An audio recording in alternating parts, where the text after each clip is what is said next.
Avertissement. L'émission qui suit comporte des propos et des informations de sources douteuses, véhiculées par des personnages tout aussi douteux, dont l'accoutrement fait honneur à leur comportement. C'est sérieux, de voir de quoi ils ont l'air de... si vous êtes malencontreusement offensé par un ou plusieurs propos des geeks contre-attaque, ce serait un peu comme se choquer après un bébé chien avec les gens encore collés qui vient vomir sur votre soulier. C'est cute, un bébé chien. En direct des entrailles de CKRL, voici les geeks contre-attaque!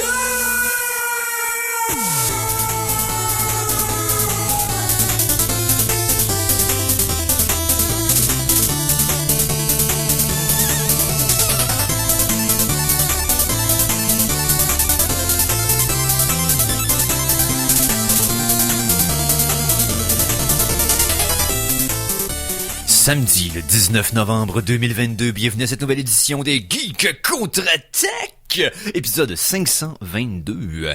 Mon nom est Éric Lajoie et je serai avec vous pour les 2 prochaines heures. On parle d'actualité geek en général. Donc on parle de jeux vidéo, on parle de science, on parle d'astronomie, on parle de jeux vidéo, je l'ai dit.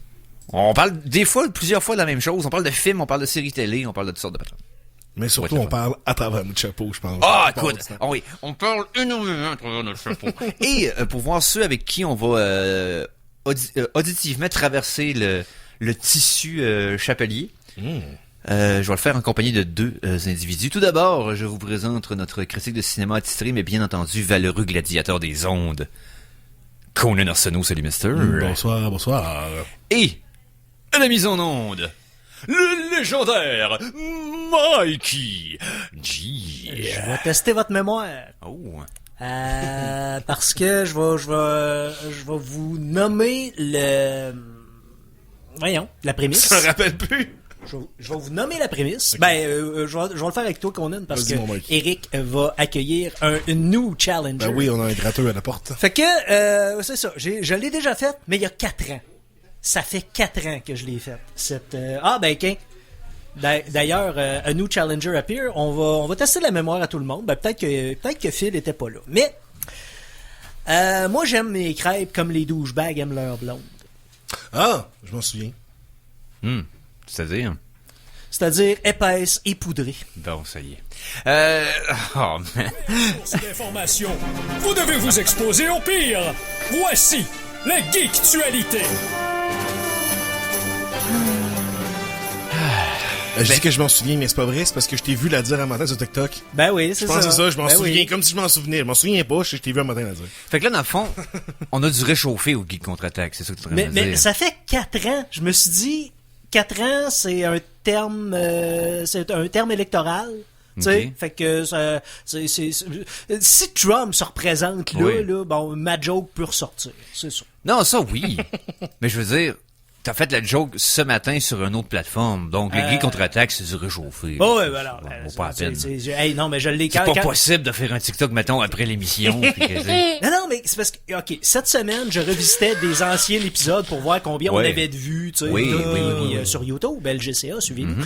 Puis, je suis tombé sur un vieil épisode du 1er décembre 2018, puis là, j'ai entendu ça. Fait longtemps que t'en fais des jeux de mots au début des shows, hein? Ben, plus longtemps que je pensais. Oui, c'est une longue tradition. Et parlant de longue tradition, on a un autre collaborateur aujourd'hui. On l'a pas présenté parce qu'on est arrivé un peu on the fly, mais le pyrologue en chef, puisque le seul, Philippe Jacques. Salut, mister. Salut tout le monde. Yes. Bon, ben, regarde, on va sauter à pieds joints, toute la gang, dans les geektualités. Qu'est-ce qui a attiré votre attention dans l'actualité geek cette semaine, messieurs? Il y a de quoi qui a attiré mon attention, mais j'ai pas beaucoup d'informations, puis j'aimerais que vous m'en jasiez, que vous m'éclairiez là-dessus. Qu'est-ce qui se passe avec Elon Musk, Twitter, puis ça va fermer? Le shit show, hein, excusez le ben, tu évidemment de dire, mais c'est ça. Oui, c'est carrément ça. Là, il a acheté pour faire des mimes, puis là, ça va fermer. C'est pas un ego qui implose.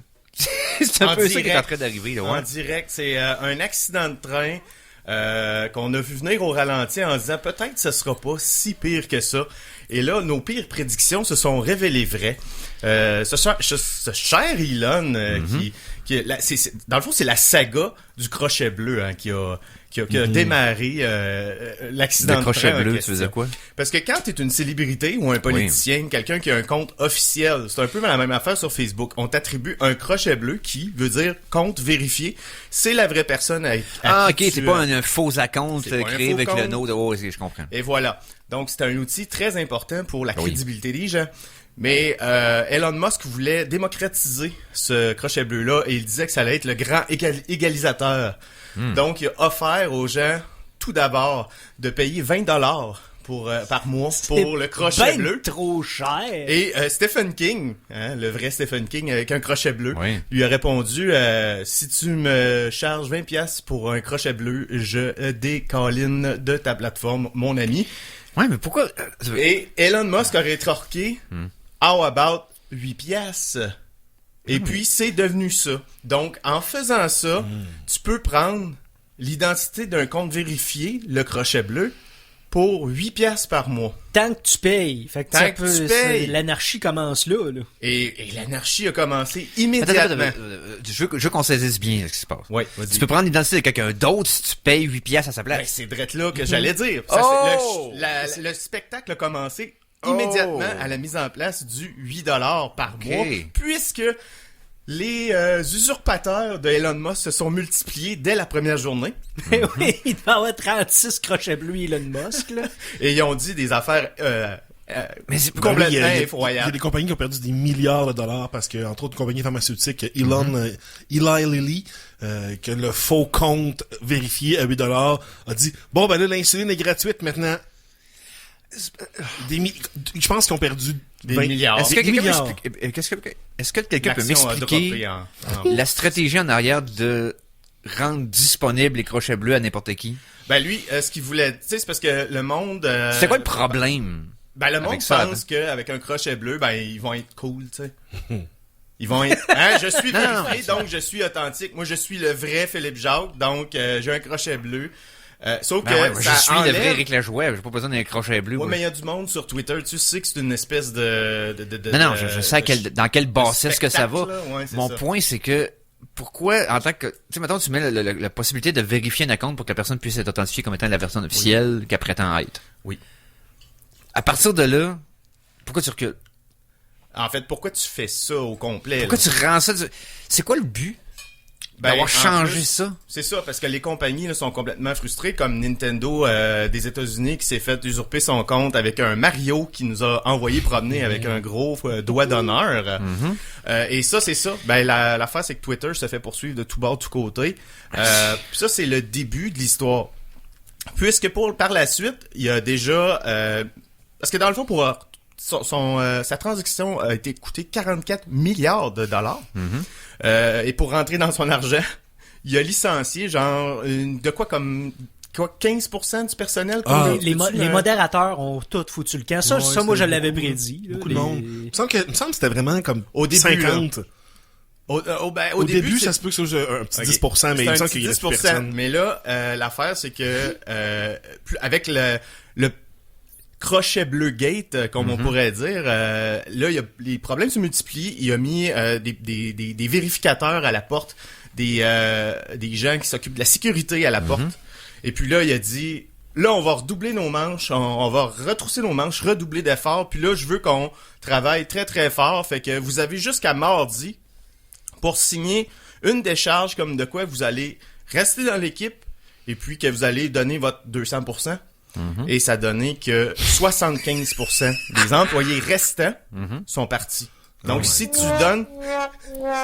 Si tu additionnes le 75% au 10% qui avait déjà été mis à bord, il reste Ça plus fait grand monde beaucoup chez de Twitter. pourcents, ça!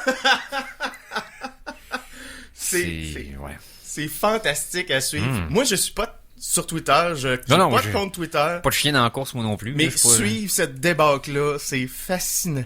Ouais, absolument. Elon, cette année, is living his best life, là. Mais non, mais C'est sûr? C'est ça que ça veut dire? Non, Mais quand t'es un milliardaire qui a rien d'autre à faire, man, qui a influencé des pays pis tout ça, man, t'es comme, let's go. Non, mais je te dirais... On va les foutre en terre, man, les shit, puis on va faire ça comme... Tu sais, dans le fond, moi, je pense qu'ultimement, ce que lui veut, c'est un peu comme avec les Tesla, avec ces Tesla, là, c'est qu'il a installé des bornes partout, sans avoir de char, sans avoir rien à offrir encore, pour que quand il ait ses affaires, le monde n'ait pas le choix de prendre juste son circuit.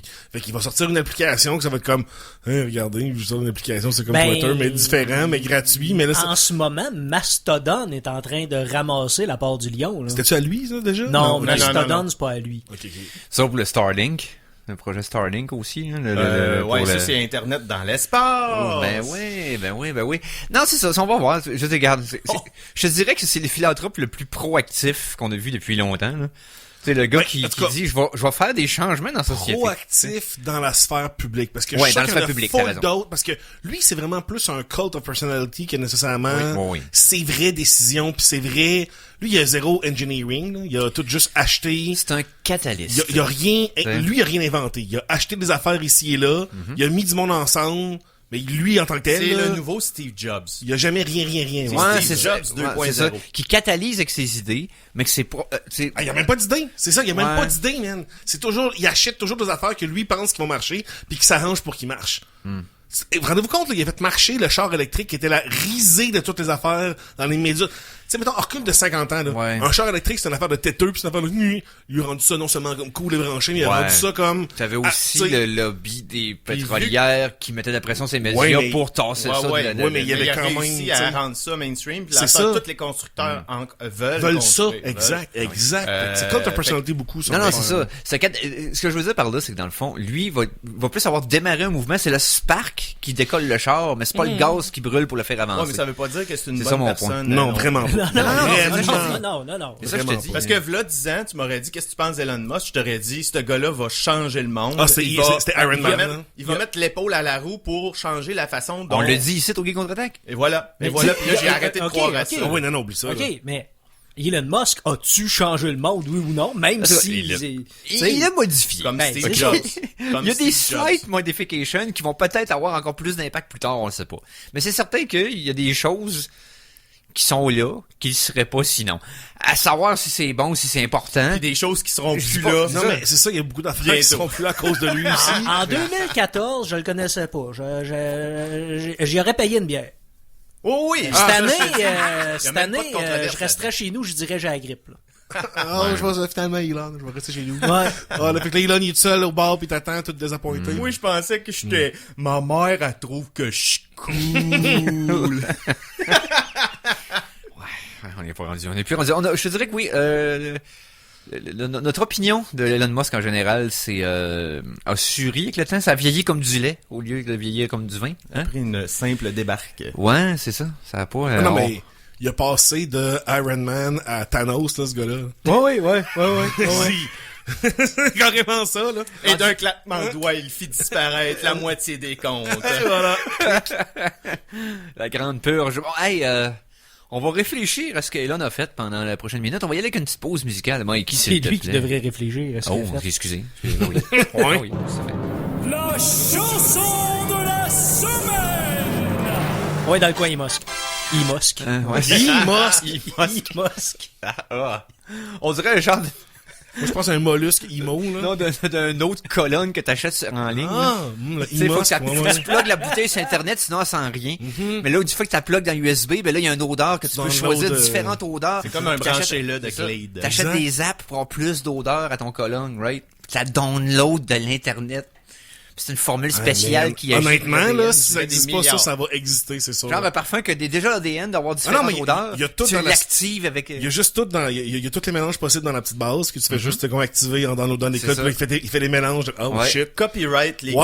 contre-attaques. Hey, man! À savoir qu'on allait devenir parfumier. Hey. De toutes les avenirs potentiels de mon show, c'est celle que je suis plus comme...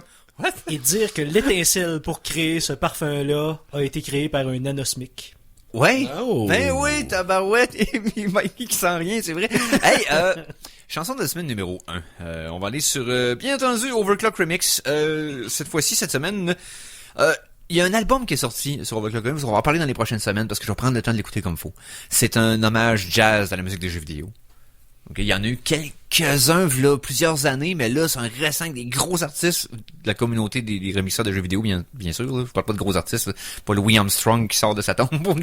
Mon point, c'est que c'est quand même des artistes de jazz réputés sur le site, réunis pour faire un album, un hommage aux jeux vidéo jazz. Et je sais que notre ami Stéphane Goulet tripe beaucoup sur le jazz, donc je veux préparer quelque chose de fun avec ça. Je vais écouter l'album comme faut. En attendant... William Shatner a sorti un album jazz, hein? Blues. Ah, bon, j'appelle William, puis on commence. Mais tu sais, la façon qu'il improvise, ce qu'il fait, ça peut aussi être considéré jazz. On va y aller avec première tune qui est du remixeur Outset Initiative. On y va avec le jeu Metroid Prime. Et Metroid Prime, pour ceux qui ont joué au GameCube à l'époque, je sais pas si vous avez joué à Metroid Prime. Ah ouais, un peu.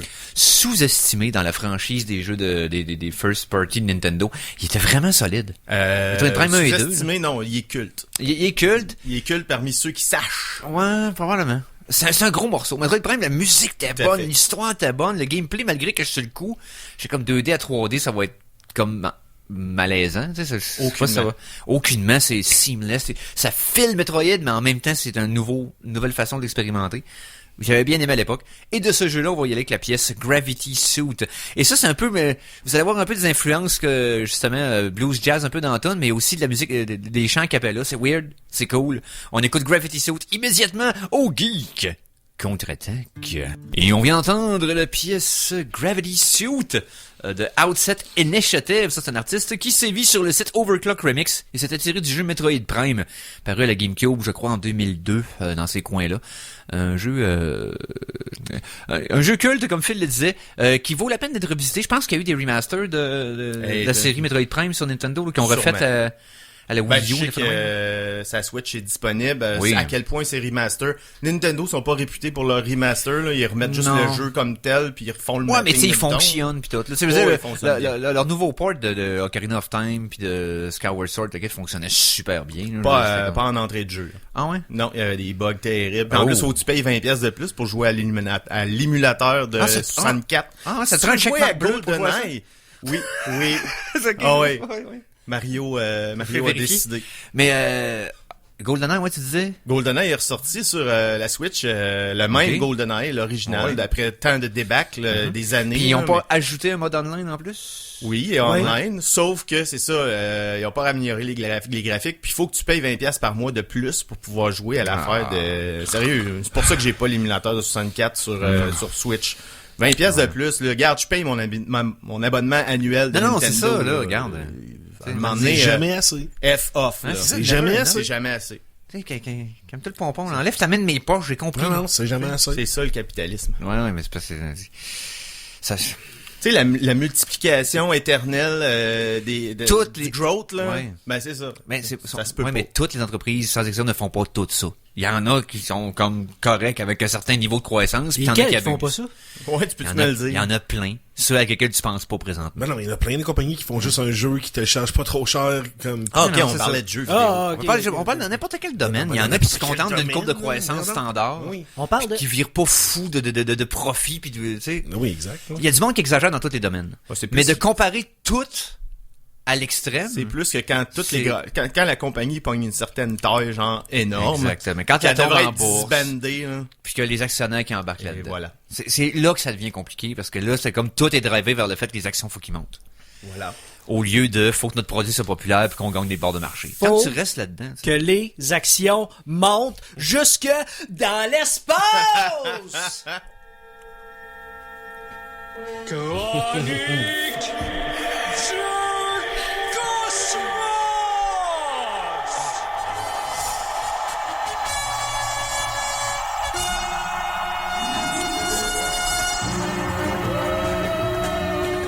On va mettre ça ses rêves, ce show-là. Là. Ah, le grand amiral des transitions, Mikey G. Merci beaucoup. Hey, ça l'a-tu, hein? It's a trap. Non, ben c'est parce que cette semaine, by the way, merci Conan pour la suggestion la semaine dernière de Weird, The All Yankovic Story. Oh, yes! Je voulais l'écouter, je l'ai pas écouté. Il est juste sur Roku, je pense. Hulu. Oulou. Mais Mais, Roku, c'est pas comme un... Je sais pas. Roku, me semble, c'est un... Voilà, c'est un c'est jeu. l'appareil avec lequel t'écoutes. C'est un appareil, mais Hulu, c'est une plateforme. Voilà. OK. Mais ouais, pendant que j'écoutais ça, j'écoutais aussi sur YouTube le lancement en direct sur YouTube de Ah oui, Artemis 1. d'Artemis, oui. Artemis Oui. 1 qui a décollé. Il semblait avoir des problèmes. Il est resté stocké aux 10 minutes de countdown, mais ils ont tout réussi à arranger, puis il est parti. Puis on a des nouvelles de Artemis. Ben en fait, Artemis c'est la Pour ceux qui ne fusée. savent pas, là, Artemis, c'est un projet de quelle entreprise? et Artemis c'est quoi 1, le- c'est la Ok. NASA. La La NASA. NASA qui veut re-explorer la Lune. Il veut retourner Ok. sur la Lune après, depuis 69, là, Puis les États-Unis sont pas puis allés. la fusée est sur le point de départ depuis septembre, je pense. Ouais, il y a eu des retards. On avait déjà parlé, là, on avait bien hâte qu'elle décolle, mais elle a pas décollé. Puis là, sauf que là, elle a décollé. Et c'est la fusée Artemis 1 qui pousse le vaisseau Orion, qui est en route pour la Lune depuis 3 jours. Puis ça dépasse les attentes en ce moment. Parce que non seulement les 4 panneaux solaires, c'est quand même long de 4 mètres environ, Oui. se sont déployés correctement, mais ils fournissent davantage d'énergie qu'attendu. Oh, Wow. Fait que, ouais, c'est ça, il se trouve déjà à 320 000 km de la Terre, puis là, bientôt, à l'aide de ces moteurs, la première des 4 poussées principales programmées durant la mission va avoir lieu ce lundi, puis tout va bien, là, ça va rapprocher C'est la Lune de la Ok, c'est une mission il y a personne dedans, là. non, il y a Ok. personne dedans. Ok. C'est juste pour, c'est ça, à apporter du stock là-bas, là, Ok. pour préparer les gens, parce que, en fait, je sais pas pourquoi ils veulent. C'est pour commencer à installer la base. J'imagine la base lunaire pour Mais pour éliminer vrai, là. de l'hélium ou whatever. Mais on est-tu vraiment rendu là? Non, On mais- est envahissant. On est, Non, on dans est le une sens espèce que- envahissante. Fait qu'on s'en va vers l'externe. Mais c'est parce que si tu veux être capable de D'aller sur viabiliser les voyages spatiaux, faut pas que tu décolles de la Terre. Voilà. Tu brûles le 3/4 de ton gaz puis ton firepower juste pour Exact. sortir de l'atmosphère. Exact. Faut que tu bâtisses ouais. une base de lancement Rampe de là-bas. lancement. Ou au moins en Oh, orbite. là, Tu sais, Mike Exact. G, hein, t'as starté ta chronique avec Star Trek, là. Tu devrais le savoir, là, qu'un vaisseau qui Ouais. starte, ils le construisent dans l'espace. C'est pas pour rien. Fait que là, Tu sais, si on veut devenir une civilisation de type 2, là, ou de type 3, on est C'est quoi les types là, en déjà? ce moment, on est de l'échelle type Kardashev. sauce. On est dans le moins type mort. Type sauce. Ouais. Mais je pense que là, on est type 1, puis pour devenir type 2, faut qu'on prenne les ressources de notre... Faut qu'on utilise... les ressources de notre système solaire. Non. Type 1, faut qu'on... Eric est en train de Ouais, googler. ouais. là, Ben, moi, je pour pensais tout qu'il fallait nous développer le expliquer. Warp Drive comme dans Star Trek. Non, mais ça fait partie des technologies, techniquement, des civilisations de... Je pense que c'est type... C'est l'échelle de Kardashev, Bon, ça, merci. en fait. Ok, l'échelle de Kardashev, c'est les différents types c'est quoi, catégorie définie par Kardashev, voilà. Donc, c'est des types de civilisations, la façon qu'ils vont utiliser l'énergie autour d'eux. Le type 1 est capable d'utiliser toute la puissance disponible sur sa planète d'origine. C'est ça. Mais là, on Sinon, est on est 0.5. Non, on est 0.5 parce qu'on pollue plus que, tu sais, puis on n'est pas encore... Il n'y a c'est pas ça. de dimension de la pollution dans l'échelle de Kardashev. Ouais, mais tu sais, bon. Civilisation dite de type 2 doit s'avérer capable de collecter toute la puissance de son étoile. C'est ça. C'est ça. Type 2, ça va être le soleil. Ça, Soleil, ça va être exactement. quand on va être capable Ça va de être quand on va- construire une sphère de Dyson. C'est ça, exact. Exemple, Autour du soleil, ok. puis que là, Fait c'est qu'on comme, est loin cool. encore du type 2. Hein. Oui. Le panneau solaire, c'est une façon très minimaliste d'exploiter les pouvoirs de notre étoile. là, tu sais. Dans le fond, il faudrait être que toutes nos ressources énergétiques proviennent de Non, c'est du qu'on soleil. puise le maximum d'énergie qu'on peut du soleil Voilà. sans le mettre en danger. Tu sais. Type 3. C'est toute la puissance émise par la galaxie dans laquelle elle est située. Ah, ben oui. My Fait que God. ça, c'est civilisation de type 3. Donc, on On est encore type 1. On n'est pas sur le bord de s'en aller vers type 2, là, mais c'est ça. mais, ok, nouvelle rapide qui a un peu rapport Ouais. au cosmos, et ça pourrait, ok, ça c'est comme ça que j'ai starté mes nouvelles sans pantalon cette semaine parce que je trouve ça peut être un game changer économique au niveau, c'est sûr, au niveau économique. Je commence à me répéter. Ouais, Déjà. ça sent la redondance. On dirait tu sens rien. ça. Ouais, c'est parce que il y a il y a une météorite qui s'appelle de la tétrataénite. Ça, c'est un alliage, ok, de fer et de nickel. Que c'est simplement les météorites. C'est ce qu'on trouve dans des météorites qui est tombé proche de la Chine principalement. Bref, la Chine a même mis sur l'extraction de la tétraénite parce que ils se foutent un peu des consignes environnementales. Puis ça prend beaucoup de crédit environnemental, mettons, pour miner de la tétraénite. Mais là, on a réussi à créer de la tétraénite nous-mêmes. Tout ce qu'il fallait, c'est faire un alliage de fer et de nickel et d'ajouter du phosphore à ça.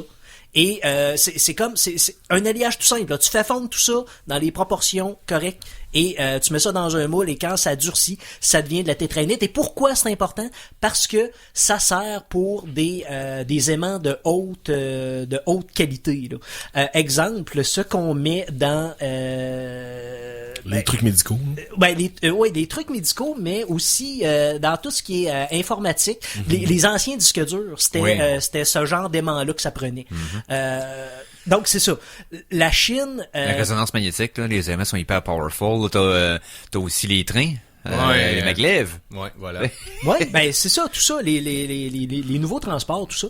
Fait que à cette heure qu'on est capable de se passer, d'extraire ça, parce que c'est faisable dans ce qu'on appelle des terres rares, mais faut vraiment en traiter beaucoup pour obtenir une très infime quantité. Et c'est pour ça que ça pollue beaucoup. Ça fait beaucoup, comme on appelle en Abitibi, dans la slame de mine. Tu sais, de la slame de mine. C'est comme, c'est de la glu. C'est beaucoup de toxique, résidus dans le fond, c'est ça. Là. Ouais, c'est c'est comme ça.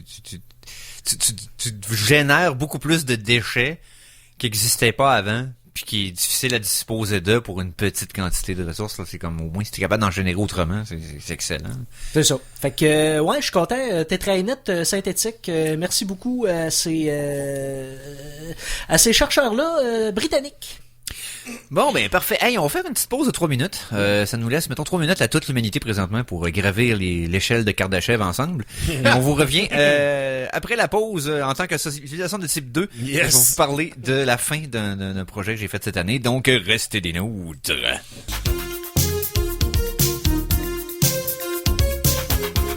Eric a une belle moustache. Et nous sommes de retour pour la suite de cette émission des Geeks Contre-Attaque en ce samedi le 19 novembre 2022, épisode 522. Hein, ça fait beaucoup de 22 ça? Oui. Ouais. Je m'en allais partir sur une chronique. On a eu un appel pendant la pause. Ben oui! Et c'est un auditeur qui a appelé pour se demander si le livre ça s'en venait. J'y travaille toujours. J'ai encore de la difficulté à ce que Kickstarter et la Caisse populaire Desjardins puissent se La caisse faire impopulaire. Ouais, non, c'est ça. Non, c'est là que t'annonces que c'était un prank tout ce temps-là, comme j'ai juste votre argent et c'est tout. Non, Je m'appelle même pas Eric depuis tout ce temps-là. faut juste que Kickstarter et la Caisse marchent main dans la main dans un projet unique qui est de me donner mon argent. T'aurais peut-être eu plus de chance avec la soupe populaire. Ouais, peut-être. On a peut-être de fixer ça, bien sûr. Et la production du livre est à ses derniers... tu sais, il nous reste le quart à faire. OK. On va finir la prod complète du livre d'ici la première semaine de décembre. Reste que faut que j'aie une nouvelle soumission avec l'imprimeur, mais pour ça, faut que j'aie l'argent de Kickstarter. C'est ça. J'attends après des petits hurdles comme ça, mais le livre va être disponible, bien entendu, autour de janvier. Si tout se passe bien, là, s'il y a rien qui change. Le goulot de la bouteille, c'est la caisse des gens. C'est Caisse des journées / Kickstarter. Ça se peut que ce soit les autres qui tettent parce que, tu sais, ils ont l'argent dans les mains, ils sont pas pressés de me le donner, tu sais. Ouais. Point étant qu'on attend ça. Et après les fêtes, on va avoir le livre. Et oui, il va en avoir de disponible ici même à CKRL. Et je vais aussi faire un événement de lancement. Donc, un lancement du livre. Vous allez pouvoir vous pointer. Ceux qui ont déjà acheté le livre vont pouvoir se le procurer, dédicacé par ma main. Mais il y en a d'autres qui vont pouvoir aussi venir nous voir. Je vais le rendre disponible à la vente, là. Je peux-tu t'en demander un dédicacé par ton pied? Et avec mon pied à moi, en plus. Ouais. Hey, ça va être écrit, je te dirais que ça va... Fais un X au pire. Mets l'empreinte de ton pied avec dans la peinture. On verra. Remarque, il rentre sur une coupe au complet. Il est Parce petit, que, hein. ben oui, c'est ça. comme- Puis Mikey est fétichiste du pied, fait qu'il va pouvoir se gâter par la suite. Ah oui. Facile pour un anosmique être fétichiste du pied. Donc, là, on sait que t'as un petit Rubrique nécrologique. histoire comme un joke, t'es morte, aussi bien de parler de vrais décès. Donc, Phil, notre fossoyeur des ondes, qu'est-ce que tu nous amènes cette semaine? Vous m'aimerez pas, les gars. Oh. J'ai tué Batman. C'est Comment toi, qu'est-ce c'est toi qu'il y a le Joker. Écoutez, c'est pas de ma faute pour de vrai. C'est la voix de Batman qui s'est éteint la semaine dernière. Kevin Conroy, qui est décédé à l'âge de 66 ans après une courte bataille contre le cancer. C'est la voix de Batman des années 90, celui qui passait le samedi matin, la meilleure itération de Batman de tout le Batverse, Batman The Animated Series. Oui, et son collègue, le Joker, Mark Hamill, la meilleure itération de Joker pour ma part, tout univers confondu, lui a rendu un long hommage sur Twitter. Il a joué aussi dans plein d'autres affaires de médias de Batman. Ça revenait tout le temps, là. Fait que, dans les jeux vidéo. Surtout, dans Batman Arkham. Tu sais, quand t'avais justement Kevin Conroy avec Mark Hamill qui fait le Joker, là, ça s'immersait tellement dans le jeu. Là. Il a aussi fait Injustice, puis dans Justice League versus Fatal Five, c'était le dernier qu'il avait fait à date. OK. Bon, ben, nos respects à Kevin Conroy, bien sûr. Maintenant. Oui. On parle de décès, right? Oui. Ouais, tant que Je pense qu'on va faire une transition adéquate encore une fois. Une bonne série de transitions aujourd'hui à l'émission. Fait que, Mikey, s'il te plaît. J'avais pas souligner. terminé. Ouais, c'est T'as ça. pas terminé? Vas-y donc, Phil. Hey, quand le Geek Reaper passe à l'émission, il ramasse tout ce qu'il peut. Fait que je suis désolé aussi. On va souligner la mort d'un acteur des générations précédentes du Québec. On parle de Jean Lapointe qui est décédé cette semaine. Tu dis acteur, c'est plus artiste de variété. Écoute, mais oui. il a été acteur au théâtre, il a été acteur à la télé, il a fait des films, il a été des albums, ouais, c'est ça. ouais, de la musique aussi. Il a été dans les Gérolas, qui était de l'humour. Son collègue des Gérolas était décédé en 2011. Il a été aussi un sénateur canadien. C'est vrai qu'il était sénateur, ben oui. Voilà. Ben oui. Fait que on salue Jean Lapointe. Yes. OK! Mais oui, bon repos à tous. Oui, et maintenant. Un peu Bonne nuit, là. Hey! C'est la 26e semaine de ma chronique 007. J'ai écouté le dernier de la franchise. Le plus Fini, récent. il n'a plus.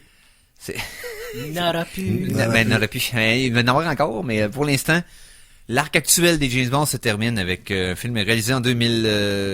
non, pas réalisé.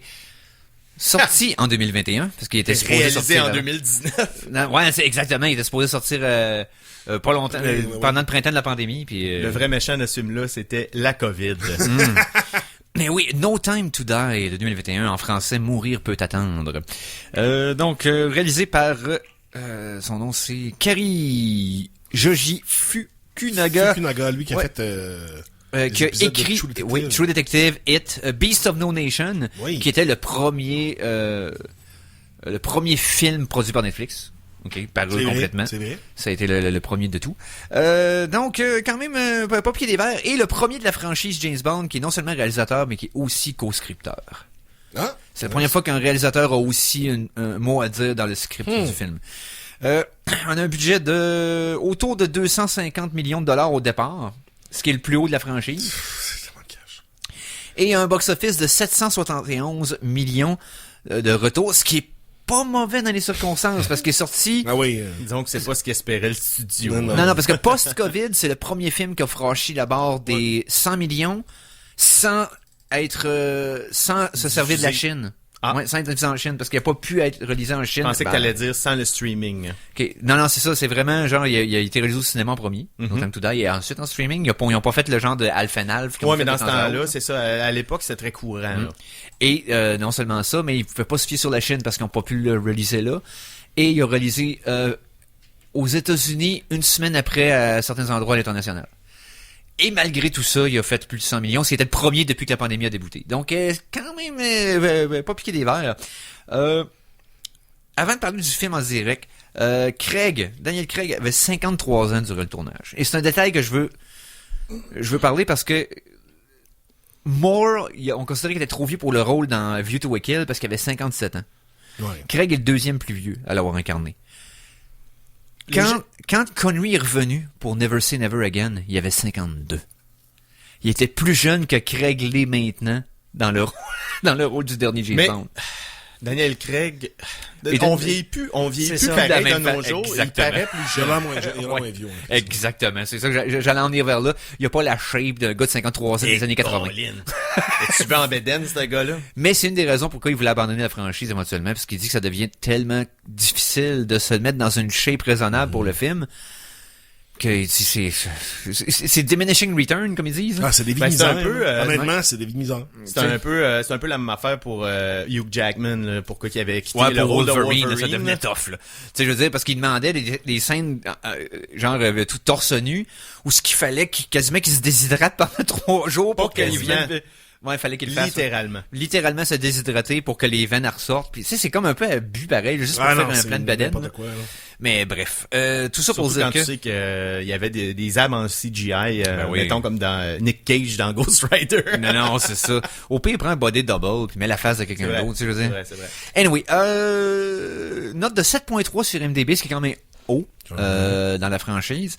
Et je vais vous décrire tout d'abord le Cold Open. Donc, c'est le plus long de la série. 24 minutes, le Cold Open.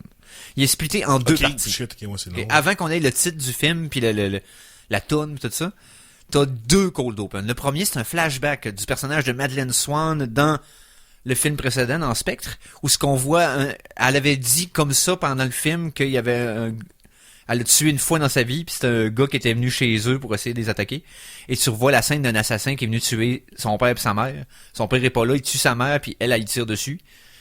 Mais bon, le tueur survit, puis le fait que ça se passe tout en Norvège, en flashback. Et ensuite, ça va dans une autre scène où ce que notre ami James Bond est avec Madeleine Swan en Italie, dans une petite ville là-bas, et passe dans une petite ville pour aller rendre ses derniers hommages à Vesper Lynd et à sa tombe qui est là. Et c'est un piège de spectre! Et là, dans le fond, scène d'action, toute l'équipe. Et apparemment, dans le cold opening, Madeleine Swan l'aurait trahi parce qu'elle aurait travaillé pour Spectre vu qu'elle est la fille d'un ancien agent de Spectre. Et l'intro se finit comme ça, il la laisse partir d'un train, il la regarde, il est fru, parce que c'est la deuxième fois qu'une femme le trahit de même, pis la quête, pis bon. Et la toune part. Mikey, s'il te plaît. Avec plaisir. La chanson de la semaine 2! Chanson de semaine numéro 2. On y va avec la pièce titre de ce film-là. 3e thème de James Bond qui a gagné un Oscar consécutif. OK. Quand même. Donc, on avait eu Skyfall de Adele. On avait eu, Writings on the Wall de Sam White. Ça, Sam Smith. Sam Smith. Ouais, excusez-moi. ouais. Writings on the Wall de Sam Smith. Et cette fois-ci, c'est Billie Eilish. Qui a encore juste 21 ans, j'ai de la misère à me comprendre le succès international qu'elle a depuis plusieurs années, puis qu'elle a juste 21 ans aujourd'hui. Ça a starté genre sur YouTube, ça. Ouais, c'est ça, exactement. Puis elle pis son chummy compositeur, l'équipe qui compose tout, ils font tout seuls. Son frère, son producteur. Ouais, son frère, ok. Ouais. Et encore une fois, pièce composée par elle et son frère. Solide. Elle a 20 ans, là. Elle a 20 ans là, elle va avoir 21 cette année. Alors, ouais, c'est ça, exact. C'est fou. Mon Dieu Seigneur. Ok. Quand tu dis, là, la maturité musicale, là, pour l'âge qu'elle a, là, c'est capoté. Composer la tune, la chante comme une pro. Billie Eilish avec No Time to Die. On écoute ça au Geek qui contre-attaque. Donc, c'était Billie Eilish avec No Time to Die. Grosse tune dans la ligne des tunes de James Bond. D'ailleurs, je vais vous faire une compilation dans les prochaines émissions. Je ferai mes top 5, 10, whatever, de plein de catégories sur la série James Bond. J'ai eu bien du fun à faire ça. Allons maintenant dans le film. L'intro, en tout cas. Musicalement, vous pouvez vous faire une idée. Visuellement, c'est une des meilleures intros de la série. Ça s'en vient de plus en plus triste, les James Bond. C'est l'impression que j'avais eue à ma première écoute. J'avais dit, je me rappelle encore, que c'était un film qui était lourd, qui était pesant, qui était chargé, okay, qui avait moins de temps pour le fun, plus de temps pour la drame. Mon opinion a changé. Ben meilleur à deuxième écoute. Honnêtement, là. C'est le genre de film qu'une fois que tu sais ce que le film s'en va, l'intro est capoté raide quand tu sais justement qu'est-ce que c'est topé pour le dénouement du film. Ça bonifie l'expérience. Complètement. OK. Y a beaucoup plus de fun que ce que je me rappelais. C'est-à-dire que t'as des gadgets, t'as des locations le fun, t'as des belles transitions des scènes, des bonnes scènes d'action. Y a tout ce qu'un bon film de James Bond a, c'est juste qu'il s'en va vers un dénouement qui est beaucoup plus glauque qu'à l'habitude. T'sais. Mais ça entache pas le film, au contraire, je trouve que ça rend tout plus important. T'sais. Chaque petite référence, chaque petite phrase, pis c'est comme, oh, ok, ouais, là, c'est la dernière fois qu'il va parler à telle personne. Tu sais, il y a quelque chose, de tous les James Bond que j'ai vus, il y en a pas eu beaucoup que j'ai plus aimé que la première fois que je les avais vus. Ouais, right? okay. Mais celui-là, c'est comme, clairement, ça l'aide. Est-ce que... Spectre pis Quantum, t'es moins bon encore que Un quand je les ai écoute, revus. comparé à celui-là. Alors que lui, il a encore gagné beaucoup, là. OK. Étant donné que c'est le dernier Oui. en date, est-ce que je dois partir une certaine alerte? Non. Non, OK. ok. Bon.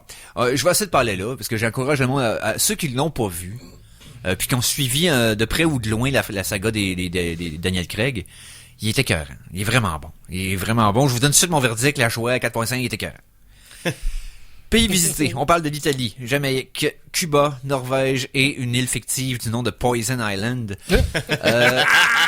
C'est parce que dans le fond, c'est une île où il y avait un genre une famille qui faisait pousser des plantes extrêmement dangereuses à un certain endroit comme protéger le reste de la société pour être sûr qu'ils peuvent faire les tests et tout ça. Cette île-là est comme c'est une île disputée entre le Japon et la Russie. Okay. Donc politiquement, c'est un genre c'est un powder, Baril de poudre. Un baril de poudre qui peut exploser à tout moment. Et merci beaucoup d'ailleurs messieurs. Consommation, parce que Mikey a jugé important pendant le défi que je vous mentionne comment que James Bond buvait. Primordial. 7 consommations dans celui-là à l'écran. 4 scotch, 2 vodka martini et du vin rouge. On dirait qu'il boit comme si comme s'il y avait pas de lendemain. Hein? Donc, Bond Girls, dans ce cas-ci, il y en a 3, dont une qui retourne. Madeleine Swan est de retour, donc Léa Seydoux, dans le même rôle.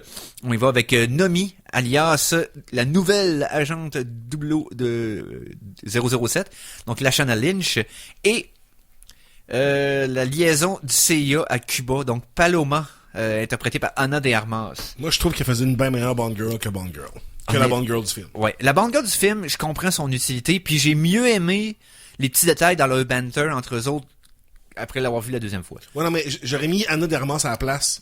Mais Ana de Armas, Bond Girl, elle a trop une gueule, comme, et là, 5 minutes dans le film, t'es comme, non, mais elle vole le show. C'est elle qu'on veut voir, encore plus. Mais elle devrait être la nouvelle Felix Leiter. Pas la nouvelle partner de Bond dans MI6. Parce que je trouve plus elle est encore plus cool la deuxième fois. Honnêtement, ce personnage, toute la scène avec elle, vraiment et nice. c'est dans je te dirais dans la deuxième demi-heure du film, dans le fond, qu'elle apparaît. Et elle dit ça fait juste 3 semaines que je m'entraîne. Oh oui, juste 3 semaines.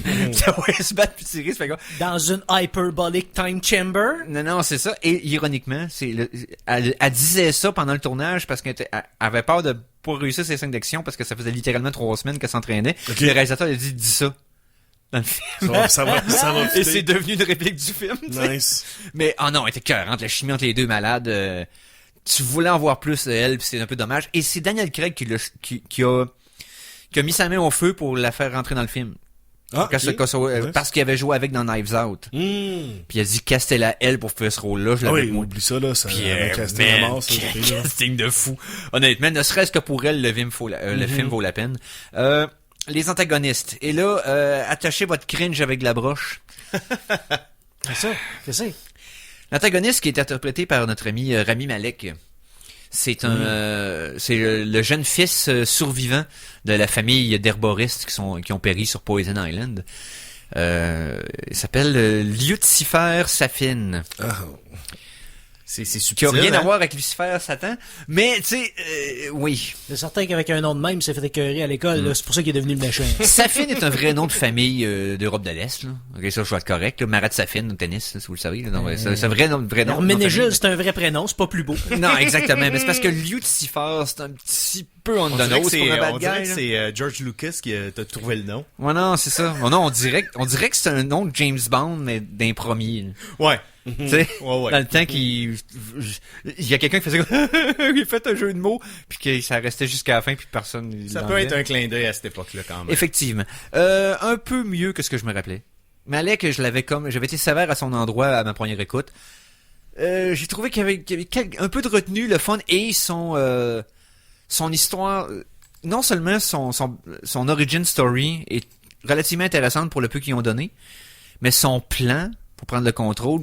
Parce que j'avais oublié que le personnage de Rami Malek, dans le fond, Safin, élimine Spectre à lui tout seul. Ce que toutes les grandes organisations antiterroristes gouvernementales n'ont pas réussi à faire, il le fait tout seul avec sa petite milice. OK. Ils sont ruthless, man. C'est ça, j'avais oublié ce côté-là. Et aussi le genre de MacGuffin du film, qui est des nanobots, projet Héraclès, qui fait en sorte que ça rentre dans ton ADN et tu peux programmer un ADN dans le virus pour qu'il tue juste les personnes qui ont cet ADN-là. Donc, tu veux assassiner quelqu'un, t'envoies un gaz, mais il est programmé pour tuer juste lui. Okay. Fait que c'était comme les good guys voulaient faire ça pour plus mettre d'autres personnes à risque ou des civils à risque. Le problème, c'est que si ça tombe dans des mauvaises mains, ils peuvent ajuster l'ADN pour pas juste une personne. Tout un mais peuple. Tout un peuple. Ah, t'as la peau de telle couleur. Pfiou! Oh. Tu vois le rang de danger, là. Oui. Fait que tout cet angle-là, il est bien approché, il se révèle bien pendant le film. La musique de Hans Zimmer fait la job. C'est le plus long de la franchise à 2h43, mais il file pas comme le plus long. C'est vrai que je m'en souviens, puis il y a pas un feeling de quasiment 3 heures comme film. Le pacing est super bon parce qu'il y a beaucoup de changements de location au bon moment. Il y a rien qui s'étire trop long, puis il y a rien qui file que ça a été rushé. T'as l'impression que tu passes un bon 10-15 minutes à chaque endroit, qu'il y a une belle transition qui te mène à prochaine scène. Honnêtement, question de pacing, le film est flawless. Tu le vois pas aller. Et fun fact, puis je vais le faire remarquer aussi, le français est utilisé beaucoup dans l'aspect Daniel Craig des James Bond parce qu'il y a beaucoup de personnages qui parlent français et les acteurs qui ont pris, c'est des vrais français. Ah. Donc, les textes français sont pas écrits par des anglophones, mais le français est impeccable dans C'est les les vrais versions Français James qui Bond. parlent. Nice. Il est impeccable, c'est eux autres qui ont écrit le texte. Et oui, parce que ça n'a pas toujours été le cas dans la franchise. Je vous dis que les langues étrangères dans les débuts de James Bond, c'était assez boiteux. Et un petit détail que j'ai aimé, il y a un missile qui est lancé vers la fin, vers une base. Des missiles, en fait. Et il y a un timer qui dit qu'ils vont arriver dans 9 minutes. Et c'est 9 minutes exactes. Ça, c'est le fun. Quand t'arrives 9 minutes après, ce qu'ils disent ça, les missiles pètent. Nice. C'est le genre de détail que j'aime. Ça se passe en temps réel. Une belle scène d'action enfin, entre autres, quand ils montent un genre de couloir de silo, puis qu'ils tuent des gens avec le gun et que c'est tout en plan séquence. Vraiment intense, vraiment solide. Honnêtement, bien meilleur que ce que je me rappelais. Beau capuchon pour finir la franchise des Daniel Craig. Gros film. Ouais. Je dirais, là, je le mettrais là, presque au niveau dans le Casino Royale puis Skyfall. OK. Mais il est that good, là. Quand même, quand Tu sais, j'avais été plus sévère avec lui à l'époque, mais Star, il est des 1000 au-dessus de Spectre puis Quantum. Meilleur que ce que je me rappelais, ben aimé. Je suis content d'avoir closé mon défi que celui-là. Honnêtement, c'est tant qu'ils sont écoutés. La semaine prochaine, là, je vais faire tout un genre de... Je sais pas si je vais faire une vidéo de compilation maintenant ou si prochaine je vais... télé, écoute toute la gang encore. Non. Je suis supposé avoir frais dans En la tête. une semaine. Ouais. Mais je vais faire une compilation, bien entendu. On va revisiter la franchise maintenant que je les ai toutes fraîchement va dans la faire une mémoire. copulation. Hein? C'est ça que j'ai compris. Tu comprends bien ce que tu vas entendre, toi? Hein? Non, c'est ça le pire. Je voulais pas entendre ça. Donc, recommandé, solide. Meilleure opinion que ce que j'en avais eu le premier coup. Il est pas aussi pesant que ça. Il y a quand même du fun à avoir, surtout dans la première moitié. Et, mon Dieu, donnez tous les rôles à Anna de Armas, s'il vous plaît. Ah, Et qui est cool, c'est l'enfer. En tout cas, donc, on fait une petite pause de 3 minutes et on vous revient avec un invité, je pense. Ok, oui. Ok. Tout là des invités. Tannant. Et nous sommes de retour pour la suite de cette émission des Geeks Contre-Attaque en ce samedi, le 19 novembre 2022, épisode 522. Ben oui, puis je voulais souligner la sortie de Scarlet et Violet, les deux nouvelles couleurs de jeux de Pokémon, qu'il y en a un qui est préhistorique, l'autre est futuriste, puis je sais pas trop tes c'est nouvelles conquêtes, là. mais y a pas une nouvelle dans les Pokémon qui est sortie, genre que Ash a finalement... Ah, Ash, il a remporté, il est Gagné, rendu là, le whatever. meilleur dresseur. Là. Ah, il a gagné yay! tous les défis. Ok, on est rendu au jour, là. Il est Là, maître, il ouais, a- il est maître Nous de sommes Pokémon. le jour Ben, en tout cas, il est le meilleur dresseur. ça s'est passé il y a une couple de semaines, une Ok. semaine. En tout cas, c'est vraiment récent. Je suis rendu le meilleur dresseur. Maintenant, j'ai plus de défis. Ouais, c'est ça. Tu le vois rentrer dans son char, On va mettre l'exhaust. retourner à Bourg-Palette, puis je vais tout lâcher là. En Il tout va cas. dans son char dans le garage, il met un tuyau sur son exhaust. Ouais, non, c'est ça. Comme, j'ai Non, mais piqué, je peux- il est juste dans le bain de Pikachu, là. Ouais, ah! Voilà. On va demander ce qu'il en pense à quelqu'un. À quelqu'un? Ok. Quelle tradition de merde. Les Geeks Contre-Attaque. Soyez la bienvenue à l'invité de la semaine. Do that me. Ouais.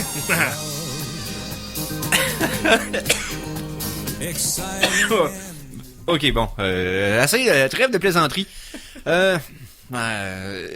Notre invité de cette semaine, c'est un récidiviste, un ami de longue date personnel, mais aussi un collègue des ondes médiatiques geeks de la province, puisque sa chaîne YouTube vient récemment d'atteindre les 1000 abonnés.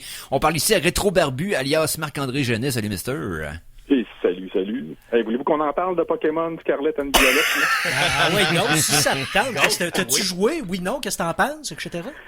Ben, en fait, là, juste un aparté, là, avant qu'on parle du sujet principal là, de ma venue, là, c'est le jeu Pokémon le plus buggé de l'histoire depuis le début des sorties du jeu Pokémon. Il y a, en ce moment, là, si vous allez faites un tour sur YouTube, sur TikTok, cherchez des glitches, des bugs du nouveau jeu Pokémon, ça pleut, il y en a, il y a que ça. C'est... Attrapez-les tous, les bugs! C'est fâchant pour les fans des jeux, Oui. surtout que le studio ne fait que ça, des crises de jeux de Pokémon. Ce qui est un peu décevant aussi, c'est qu'apparemment, c'est les graphiques, là, selon ce que j'ai pu voir, là, c'est la fine pointe de la technologie de 2002. Oui. C'est l'équivalent d'Arceus. Ouais. Pokémon Arceus. Ça se tient pas mal à ce niveau-là, au niveau des graphismes. Là. J'ai pas C'est les des jeux de j'ai- téléphone j'ai sur checké console, beaucoup dans de le fond. reviews, puis en ce moment, c'est vraiment ce qui circule le plus, c'est que c'est le jeu le plus buggé des jeux de Pokémon qui est sorti, puis c'est inacceptable pour le studio qui ne fait que ça. Ouais. OK. Bon. Est-ce que ta chaîne YouTube est buggée ou... Non, moi, ma chaîne YouTube est pas buggée. Ok. J'ai cru à un bug quand j'ai vu le 1000e abonné. puis que j'ai reçu le message, le message de YouTube comme « Hey, bienvenue parmi les partenaires YouTube. Nice. Ça, maintenant, le 4000 heures et le 1000 abonnés requis pour être partenaire YouTube. Yes. Mettons- J'aurais jamais cru ça quand j'ai commencé ça en 2016. Ben, premièrement, félicitations. Deuxièmement, comment on fait, bâtard?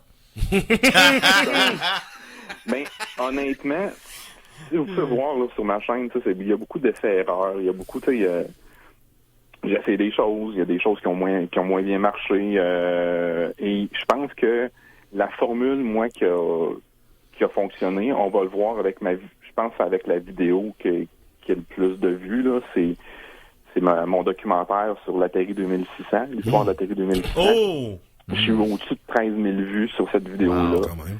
Et depuis que cette vidéo-là est devenue populaire, ben c'est là que j'ai vu mon ratio d'abonnés augmenter. OK. Donc, je pense que cette formule-là a fonctionné, qui est la formule du le musée du Barbu, sur lequel je vois l'histoire du jeu vidéo et des... Est-ce que t'as couvert la débâcle Ouais. du VCS? Oui. On s'en était intéressé un petit peu ici à l'émission, Mais c'est mais parce j'avais que comme abandonné le sujet. Là, Oui, mais c'était c'est parce que la trop, console avait tellement l'air... Honnêtement, là, visuellement, la prometteur. console, c'était prometteur, avait l'air cool. J'aurais aimé ça avoir ça dans mon salon, le beau brun pis tout, tu sais, le beau bois. Ouais. Puis tu sais, c'est comme avec, tu pourrais peut-être modder, mettre des affaires. Il y avait de quoi d'intéressant avec cette petite console-là, ça aurait pas coûté une fortune puis qu'elle avait fonctionné puis Mais qu'elle avait c'est ça, existé. c'est qu'elle coûte aussi cher qu'une PlayStation 5. Ouais. Puis pour les fonctionnalités, c'est pas pantoute ce qu'il y avait promis. Mettons la digitale, la PlayStation 5 digitale, Oh, oui. elle coûte aussi cher que la PlayStation 5 digitale ou la Pas de Xbox Series X. Et pourtant, c'est qu'un PC sous Linux underpowered. Genre, C'est cher pour jouer à Astéroïdes, là. Oui, ça fait zéro sens. Mais bon, ils ont un public niche, ils ont réussi à en vendre, ils ont eu, je pense, le record de Kickstarter ou d'Indiegogo, là, ever. Ok, là. ouais. Ils ont atteint des records De vente, de participation. de participation. C'est après ça, c'était l'Intellivision Amico, que lui, il verra jamais le jour. ouais. là. On s'entend là, que l'Intellivision Amico, ça, c'est une autre histoire. C'est un autre... Ah, écoute, Fait que c'est le genre ça, de choses c'est- que tu couvres sur ta chaîne. c'est des choses que je vais couvrir en temps et lieu. Là. Je fais moins d'éditos. OK. Je fais plus du let's play. Je fais du documentaire. Depuis le musée du Barbu, c'est pas mal ça. C'est plus du documentaire. D'un fois, je vais faire de l'édito social, mais ça, c'est beaucoup plus rare là, parce que c'est pas une formule qui a fonctionné sur ma chaîne. C'est pas ça qui m'a attiré des abonnés. Là, Puis si, malgré tout. Là. moi, je suis plus un amateur de let's play côté YouTube, là, pour être franc avec toi. À quoi on peut s'attendre? Quelle sorte de jeu on peut s'attendre chez le Barbu, là, chez Rétro Barbu? Ben, c'est tous des jeux rétro en général, à part mes streams. Je fais des streams pas mal tous les matins de fin de semaine, samedi, dimanche matin. Je fais des long plays, mais sans commentaires. Oui. Je me pars un jeu, puis j'essaie de le finir. Fait que mon let's play mon long play, en fait, va arrêter. Mes streams vont arrêter du moment que mon jeu est terminé, puis là, je vais passer à un autre jeu. Là, je viens de terminer, justement, la fin de semaine dernière, je viens de terminer de South Park, l'Anal du Destin. Mais le jeu de base, là, je suis pas encore embarqué dans les DLC. Ça va être la prochaine étape. Fait que j'ai fini, juste avant lui, c'était, j'ai fait le long play de Stick of Truth. Oui. Là, j'ai fait l'Anal du Destin. Ben sinon, dans ma série principale, la série On joue, qui est à chaque semaine, il y a un épisode qui sort là, depuis longtemps. Là. C'est que des jeux rétro. Donc, je vais jouer à toutes sortes de vieilles consoles.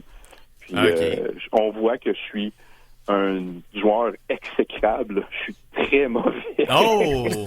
Je suis vraiment pas bon. Puis, je pense que c'est l'important, ça qui c'est rend la les choses passion. un peu drôles. Là. Puis, OK, ben écoutez, allez-y, on sera à 2000, hein? Mais ça prend 1000. Ça prend 1000 pour devenir partenaire. C'est ça la condition principale. 1000 abonnés minimum et il faut que tu aies un 4000 heures de vue. C'est ça. Comptabilisé. OK. Ouais, 4000 heures, c'est beaucoup. Là, tu parles de rétro. Puis, je pense que ce qui l'a vraiment propulsé, mon 4000 heures, comme je dis, c'est vraiment le documentaire d'Atari, puisqu'il dure 53 minutes. Non, c'est ça. Et fait que, tu sais, chaque à vue, elle vient 13 000 payante. vues, avec une moyenne de 30 minutes par vue, c'est ça. J'ai atteint mon 4000 heures assez facilement avec ça. Okay. Je pense que c'est lui là, qui a vraiment propulsé ma chaîne à devenir une chaîne partenaire finalement puis monétisable. Tu dirais-tu que l'Atari 2600, tu sais, c'est ton sujet que tu as développé pour ta chaîne ou c'est-tu vraiment ta console rétro préférée? Parle-moi donc de ton jeu puis de ta console préférée. Dans Ma le console rétro. préférée pour moi, à mes yeux, ça reste toujours la NES parce que c'est la première console que j'ai eue. Classique. C'est classique et à la NES, mon jeu préféré, c'est Super Mario Bros 3. Oh yes, ben oui. C'est un inclassable, c'est un incontournable. Tout à fait. C'est comme j'ai entendu quelqu'un dire c'est un jeu 16 bits sur une console 8 bits. Oui. C'est vraiment là, Il le était- summum Il a que Nintendo pouvait redéfini atteindre. la série. Là, Il était quand tellement est sorti. loin des autres comme platformer quand il est arrivé. Là. C'est même pas chic. Là. C'est à quel point qu'il était meilleur, puis qu'il était plus deep, Ah oui, puis qu'il mais était tu sais, il est sorti vers la fin de la Ouais. il est sorti un peu vers la fin de la vie de la console de la Nintendo, juste un peu avant la sortie de la Super Nintendo. Là, Ouais. c'est vraiment vers la fin de la console, puis on le voit là, tu sais, ils ont perfectionné, ils ont tellement perfectionné même leur technologie là, puis Tu sais, le Mario qui a sorti sa SNES, tu sais, Mario World a été un smash hit incroyable, mais il a juste redouble downé sur Mario 3. C'est Mario 3 2.0 carrément. Tu sais, c'est ça. côté C'est ça. innovation, il a pas réinventé autant que Non, le c'est gameplay sûr. de Mario Quand 3. il est arrivé, il a pas dominé toute la compétition. Il a pas montré à tout le monde, c'est de même, ça marche. Puis les autres fait comme, oh, ok, on n'était pas là pendant tout. Non. Mais, tu sais, moi, tu parles d'un gars que ma console préférée, moi, c'est la Super NES. Yes. Okay? Avec la NES en deuxième, close. Et Télévision 2, troisième, parce que c'est la première que j'ai eue. Mais Super NES, puis moi, Mario World, c'est mon jeu fétiche. C'est mon platformer Ah, je fais préféré. pas ça pour... Mais, tu sais, je comprends ce que tu veux dire. Puis c'est vrai. Quand il est arrivé, c'est parce qu'il venait avec le jeu, right? Fait que c'est moins glorieux, là, comme Laurel que d'arriver. Puis en plus, c'est Mario 3, t'as eu le film pour hyper le jeu, t'as eu le, tu sais, le Wizard, pis tout. Oui. Ça a tellement été big, là. l'enfant T'avais une génial, t'avais une mystique autour de la sortie de ce jeu-là, puis tout le monde l'attendait. Tout le monde t'a craqué, puis là, ça, tu sais, c'est genre, là, quand tu dis, là, livrer 10 fois le hype que t'as généré, là, Ouais. c'est ça, Mario 3. Fait que, of course, je peux pas, j'admets que c'est le meilleur par un bon, mais, je dirais pas que le Mario World est dérivatif, mais, il y a pas le même Il n'y a impact, pas mais, le même impact. Non, c'est mais, ça. On parle de hype, là. On parle Oui. de hype. Moi, je suis vraiment hype pour quelque chose qui va se passer la semaine prochaine. Fin de semaine prochaine. Samedi prochain, pour être plus précis, à Trois-Rivières. Puis en plus, Rétro Barbu, ben, t'en fais partie. Oui, ben en fait, je vais faire une petite visite là-bas. Là. C'est l'Agneau. C'est en fait l'Abri du Gamer qui organise ça en partenariat avec le CGA de la Mauricie. Autrement dit, c'est un LAN. On invite les gamers, les streamers là, à venir la fin de semaine prochaine, 26-27 novembre. Ça se passe sur les terrains du camp Villejoie, dans le secteur Pointe-du-Lac à Trois-Rivières. Ce qui est bien là-dedans, c'est que au niveau de l'abri va vraiment est là pour vraiment représenter ça pourquoi on existe. La raison pour laquelle on a fait ça, c'est aussi pour donner une plateforme à tous les organismes qui sont là pour aider les gens en santé mentale, etc. Oui. Donc, les gamers, ce qu'ils auraient besoin. Donc, ils vont avoir contact directement avec les organismes sur place. Ils vont pouvoir se renseigner à ces gens-là. Il va même avoir des intervenants. Donc, ça va être vraiment là une première, je dirais, au Québec, peut-être même je pense que c'est même pas fait au Canada ou en Amérique du Nord, un événement comme ça, qui donne un accès direct aux joueurs à des organismes qui sont là pour les aider. Les intervenants, ils interviennent etc. Ouais, avec sur le clavardage ou non, mais non, contact direct? Ils vont en avoir directement sur place. OK. Donc, il y a beaucoup d'organismes qui vont être là sur place. C'est vraiment pour ça qu'on organise l'événement, pour qu'il y ait un contact direct et en personne avec ces organismes-là. Mais l'abri, elle, on existe justement pour aider les gens quand on est en ligne avec notre Discord ou sur Twitch. Quand des gens ont besoin d'aide, là, on a des intervenants qui travaillent à l'abri, qui sont là pour les aider puis guider des gens qui ont besoin d'aide aussi. Fait que ça va être ça en même temps, puis on va leur donner directement une plateforme pour accéder directement à ces organismes-là qu'on réfère généralement par clavardage, par téléphone. Puis en plus, ben tous les streamers qui participent directement, qui sont sur place au LAN, vont amasser des dons justement là pour ces organismes-là. Et ça se passe de samedi matin 9h jusqu'à... On fait un 9 à 5. Dimanche 5h. C'est ça. Je me trompe pas. Oui, c'est ça. Ah, Dimanche 5h. Il y a, c'est pas juste des gamers qui peuvent venir. Là. Il y a des... ça va être ouvert au public là, à certaines heures pour le coût de 5$ qui est le coût de l'entrée. Sur le site et non pas pour l'événement. Là, c'est vraiment, on charge rien pour venir nous voir à l'événement pour les visiteurs. C'est parce que le site lui charge un 5$ à l'entrée. Okay. On va pouvoir s'attendre à ça pour les visiteurs. Mais les gens vont pouvoir avoir des contacts avec les streamers, avec les organismes aussi, les visiteurs. Donc ça va être vraiment convivial, ça va être le fun. Puis il y a Mikey G qui devrait être là, si je me trompe pas. Hein. Il y a un des streamers invités qui va être là. Ben oui, puis je suis vraiment content que vous m'ayez invité. Si bol, j'ai de la misère. J'ai de la misère à sortir de ma caverne. Mais c'est le premier LAN de ma vie auquel je vais participer. Je suis nerveux, j'ai hâte, je suis excité et nu. On a hâte de te voir sur place aussi. Là. Ça va être la première fois que je vais avoir un contact direct avec toi là, en personne. Là, aussi, oui, tu vas voir, je suis beaucoup plus grand que... Oh oui, que la rumeur. Oh oui. Il y a des images. Parce que c'est un trait nécessaire à être un bon geek contre-attaque, hein? C'est la taille. C'est tout là que ça se passe. Oui. Tout toi, Eric. Hein? Oui, écoute, hein? Bon, ben, passons à un autre sujet. Oh, tabarouette. Mais non, c'est ça, bel événement. Puis ceux qui veulent voir, si vous êtes dans la région de Mauricie, vous voulez voir Mikey live, vous voulez voir Rétro Barbu, allez là. Ça vaut la peine, ça va être le fun. Puis on en a tellement parlé pendant la pandémie, puis c'est le genre d'événement qu'on veut qu'il y ait du succès et qu'on veut que les gens puissent enfin se revoir dans des événements comme ça. Donc, et puis les geeks, on sort pas souvent. Là. On vous le dit. Tranquillement, pas vite avoir des occasions de le faire, mais pour l'instant, c'est... il y a Conan qui est allé au Comic-Con. Oui, exactement. Hein? Bon. Exactement. Tranquillement, pas vite. C'est pour ça qu'on vous en parle quand ça passe. Donc, c'est ça. Là. Fait que allez sur la page de l'abri, même sur ma page Facebook Rétro Barbu, la page Facebook Rétro Barbu, il y a des liens sur l'événement que vous pouvez aller acheter vos billets ou voir c'est quoi les heures si vous voulez vous renseigner. Donc allez là puis vous allez avoir toutes les informations là toutes les informations requises là pour pouvoir vous rendre et vous déplacer. Yes. Hey, merci beaucoup d'être venu nous parler de ça. As-tu une autre question, Mikey? Ben, je voudrais juste savoir si t'as des... Parce que, tu sais, les concepts sont foisonnants. Les créateurs de contenu, on a tout le temps des idées que, OK, dans quelques mois, ça me tente de faire ça. As-tu des idées pour le futur de ta chaîne YouTube? Ben, j'ai pensé, honnêtement, un podcast, ça me trotte dans la tête depuis longtemps.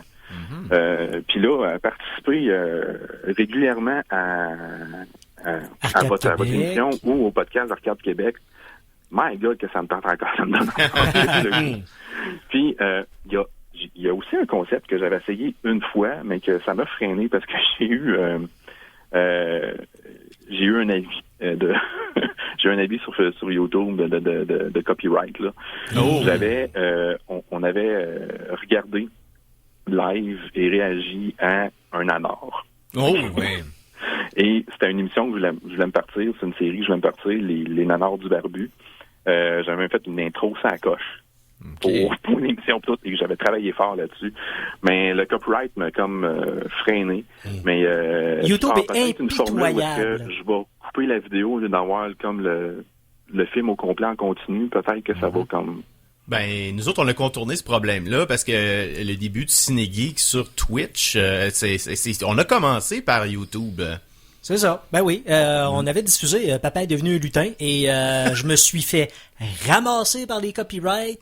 On s'est fait sacrer dehors de... Ben, tu sais comment ça marche. On se fait bannir pendant une couple de jours, puis là, tape ses doigts, puis là, tu te dis, ben, mon Dieu, c'est pas, on n'est pas pour se faire bannir toutes les fois qu'on veut faire une... Fait que c'est pour ça qu'on est allé sur Twitch, tant et aussi longtemps qu'on n'a pas le partenariat, on n'a pas assez de yeux sur nous, sur Twitch, pour, tu sais, se faire taper sa tête. Donc, peut-être que tu pourrais migrer cette partie-là. Ça serait peut-être une façon d'y aller, effectivement. Ouais. Il y a une autre affaire aussi, Red Letter Media, si tu les connais. Eux, ils font des commentary tracks audio. Donc, si, mettons, tu suis le film au complet avec quelqu'un, vous commentez, c'est le fun, t'enregistres toute la track, tu mets une façon de timer l'audio avec le film pour quelqu'un qui l'a, et sur YouTube, tu mets la trame audio seulement de tes commentaires, puis peut-être en background des images du film, mais qui jouent pas en même temps. Mais le monde peut écouter le film de leur façon en écoutant ton commentaire en même temps. C'est une façon de contourner ça, c'est que les copyrights peuvent pas t'attaquer. Des façons de contourner les copyrights. Exactement. Ou de faire un montage de ce que vous avez dit du film, ce qui est plus d'ouvrage un peu, mais à ce moment-là, l'avantage, c'est que... Puis là, on brainstorm... Excusez-moi, excusez-nous les auditeurs, on brainstorm live. Mais l'avantage, c'est que tu ne dilues pas ton auditoire, tu restes sur la même plateforme. Ouais. C'est vrai. C'est vrai. Ouais, c'est ça. Mais, et puis, un affaire que je voulais parler, un peu. Non, ça m'est sorti l'idée. Fini, depuis. Mais, ce qui m'a étonné, c'est que le film en question, c'est Robot Vampire. Oui, c'est ça. Vraiment extraordinaire, qui est comme un mélange de Robocop et de zombies. Les vampires, c'est des zombies là-dedans. Parce que c'est vraiment... Des zombies bondissants. Hein, Et je reçois l'avis de copyright. Après ça, je dis, attends, les droits existent encore. Ça appartient encore à quelqu'un. C'est ça. Il y a quelqu'un qui a acheté un bundle à 14$ de films philippins. Il n'y a pas de problème. Mais avant que YouTube...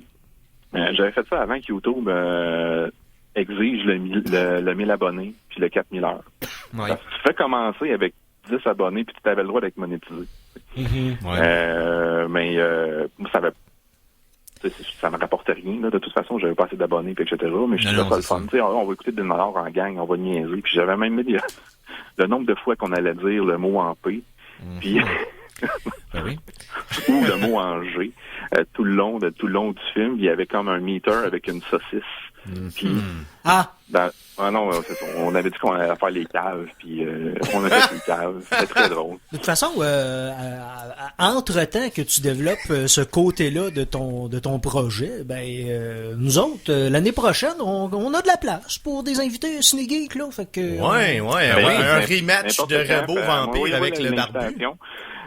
Si je laissais un peu d'avance, je vais préparer mes flûtes en conséquence, parce que c'est ça, tu sais, papa d'un jeune enfant, on se couvre le bonheur. Non, c'est sûr. À 9h, 9h30, on est couché maximum, puis c'est ça. Mais ça va d'avance, moi j'arrange mes flûtes, puis je suis capable de toffer la run avec vous autres. Là. Yeah, ça pourrait être le fun. Puis tu sais, on l'a fait dans le temps, nous autres. On a découvert les fameux films Triangle avec ce bon vieux Robert Ginty. On a tellement trippé. On cherchait tous les films de Robert Ginty. Ah ouais, l'Exterminateur, puis Name-It. Des nanars. Whitefire, man. Whitefire, Wire of the Lost World, en veux-tu, en v'là. Robert Ginty, c'est un dieu des nanars. Lui et son absence d'expression faciale. Lui et son brushing. Oh man, il était... Mais les malaises dans Ouais. Whitefire, Ah non, c'est ça l'enfer. n'a Ouais. pas de sens, ce film-là. Ça a pas de C'est bon le sens. diamant de feu en français. Et il Oui. porte très bien son nom, Ou puisqu'il est... vivre pour survivre Oui, il aussi. y a 3 titres, mais je veux dire, c'est quand même un des diamants Ouais. du nanar, du monde nanar. Mais Ouais. quel film qu'on avait écouté qui avait legit 3 titres différents? Un sur la boîte, un sur la cassette, puis un sur le générique. Endgame, le gladiateur du Endgame. futur, et c'était quoi l'autre titre? C'est... Le gladiateur du futur, c'est ça? Ouais, le gladiateur du futur dans le film. Endgame, c'est la cassette, je pense que c'est le Terreur sur l'autoroute. On a fait dans... Anyway, il y a comme 3 Ça a titres, l'air c'est comme bon. ça finit plus.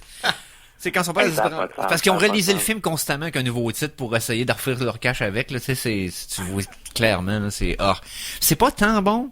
Je l'ai en VHS, tu sais, hey. C'est de la déception. Ça ou La Vengeance des Sauvages. Puis ça a l'air gros de même, là.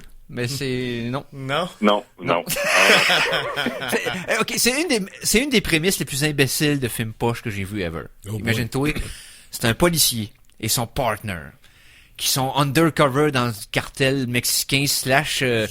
Jusqu'à là, aucun Ok. cliché, hein? undercover dans un cartel mexicain qui, dans le fond, est un genre d'organisation dystopienne, genre nazi, là, tu sais, Ok, genre, avec ouais. les mêmes genres de costumes pis tout, là, mais d'un cartel mexicain. Ben bon. Ça s'appelle W, ok? Et là, Des 40. ils se font pogner. Le policier, dans le fond, son partner se fait tuer devant lui. Et lui se fait castrer. Donc, il se fait pogner tout ce qui est entre les jambes, et ça le fait enlever. Oui. Par les Il tortionnaires. s'est fait docmailler. Ouais. Et... Ah, man.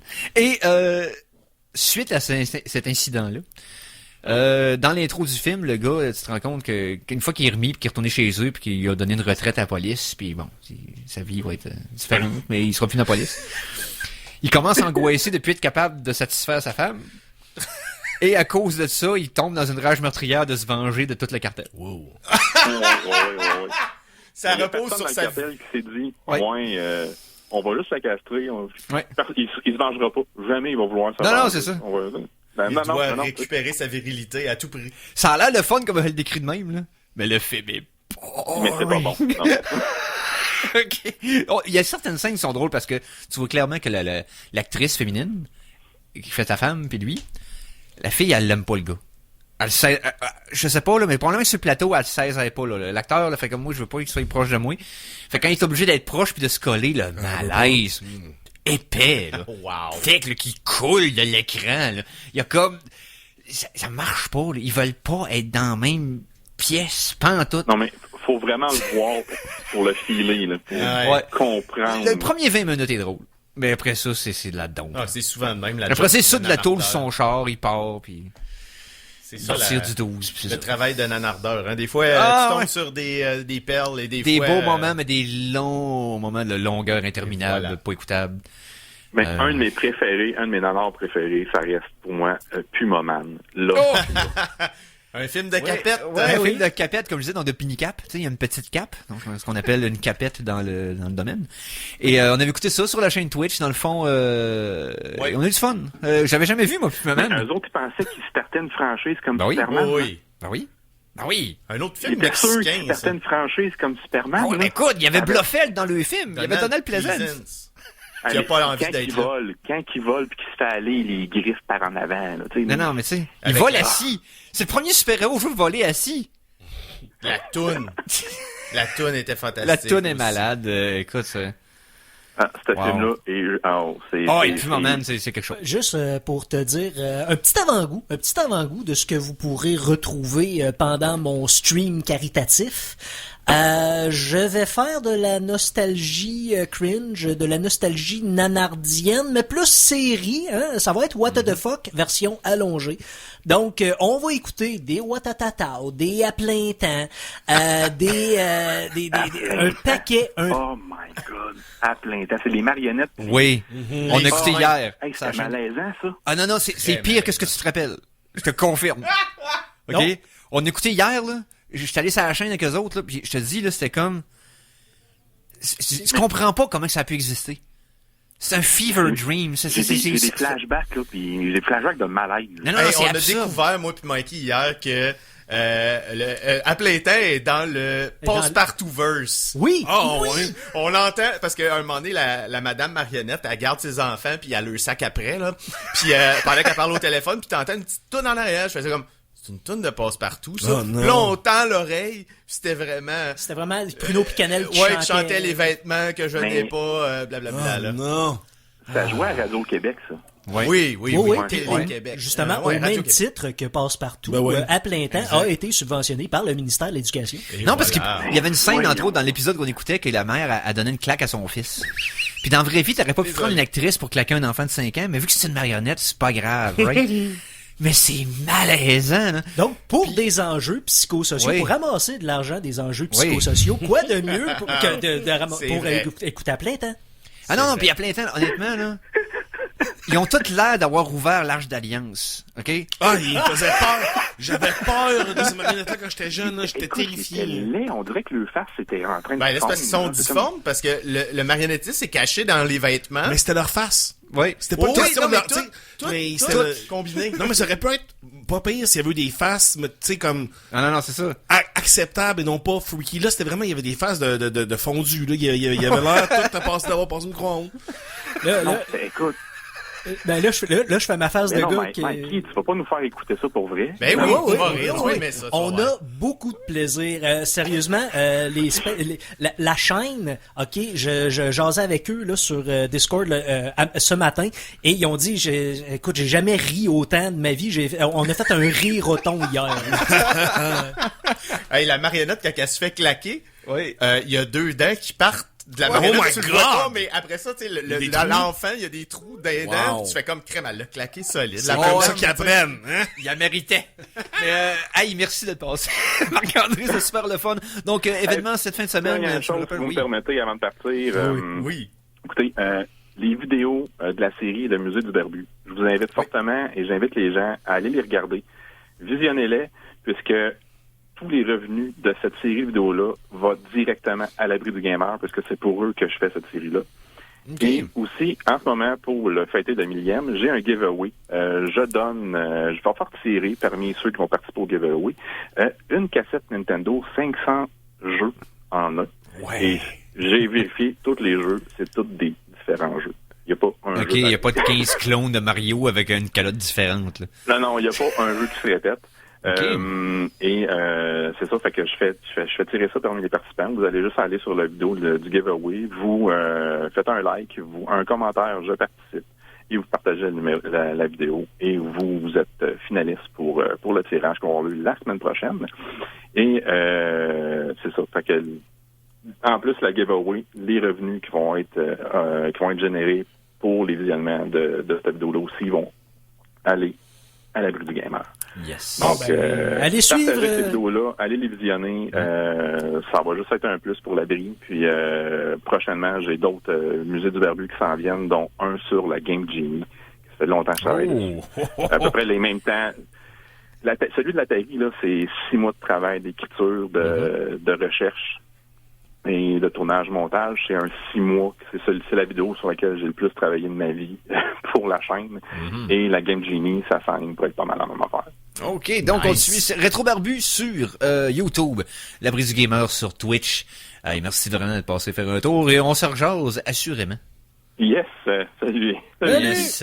Et pour les auditeurs, on vous quitte 3 minutes, on revient tout de suite après, on parle à Conan, on parle avec Phil, puis on parle plus. Donc c'est vrai, c'est l'ordre des choses. C'est demain ça arrive. C'est ouais. Et on parlait de cinéma douteux, vous avez peut-être reconnu le thème de Deadly Prey. Donc sinon c'est pas grave là. Ok, vous écoutez les Geeks contre-attaque en ce samedi, le 19 novembre 2022, épisode 522. Maintenant, on va parler de films et un peu de série vers la fin, vous allez voir. On va faire un prélude à ce qui s'en vient les prochaines semaines. Mais tout d'abord, je veux qu'on le présente comme il se doit. Mikey, s'il te plaît.